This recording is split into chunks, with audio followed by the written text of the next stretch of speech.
JT fed him more and more until the can was empty. Bones looked up at JT as if to say thank you and licked a flake of tuna from his whiskers.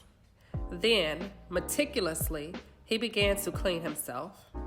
JT was delighted with the sudden show of strength. In the distance, he heard the school bell. It was time to leave. On his way to class, JT saw Boomer and Claymore coming down the hall toward him. Trying to avoid them, he quickly ducked into the restroom. The two boys ran after him. JT backed up against the wall, begged them to leave him alone. At the sight of his fear, the two bullies came bolder. Boomer shoved JT and snarled, come on, and hand it over. Where's the radio?" "I don't have it, honest," JT answered. When the boys realized that JT really didn't have the radio, they got meaner. They shoved him up against the sink and pushed his head down into it, face up under the faucet.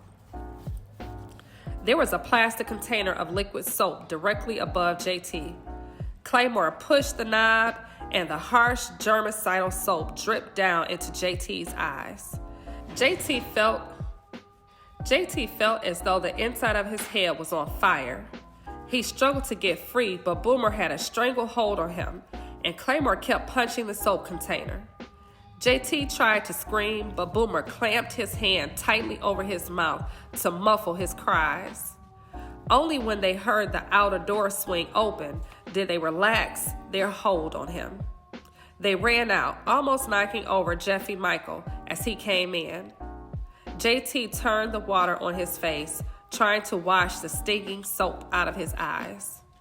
"What's the matter with you?" Jeffy asked, seeing JT hung over the sink with water splashing over his head. JT rubbed his eyes. "My eyes," he said. "I can't see." Jeffy held his glasses up to the light to clean them. "Maybe you need glasses like me," he said, matter-of-factly. He reached across for a paper towel to dry his glasses, then turned to JT. "Say, you know that motorcycle?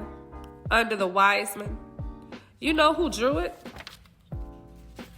JT looked up at Jeffy, water and tears still streaming down his face. "Was it you?" he asked, trying to put it out of his mind what had just happened to him. Jeffy grinned down at JT. "Yep, it was me." They smiled at each other. JT was glad to be let in on the secret. "Boy, you sure can draw good," he said, looking up out of his bleary eyes, definitely impressed. "Can you draw cats?" "Oh, sure. I could if I wanted to. Only I don't want to. I just like to draw motorcycles. I got 73 drawings of motorcycles. All of them are on paper except the one in Mrs. Arnold's room. That's the only one I got on glass. When they wash the windows, it'll be gone," JT said. They both felt sad for a moment. Then Jeffy changed the subject. "Hey, your eyes really look bad. I'm sure you need glasses. Listen, don't worry if you do.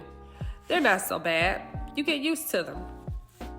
He turned to go and bumped smack into the corner wall. He grinned back at JT. "You have to be careful not to break them, though." He went jauntily out of the door, leaving JT with his head still hanging over the sink. JT spent that night making an eye patch for Bones. With great care and concentration, he cut up an old Halloween mask. He squinted down at his work, his own eyes still burning from the soap. He felt as though he knew now more than ever how the cat must feel being partially blind. He hoped Bones hadn't had a similar experience to his when he had lost his eye.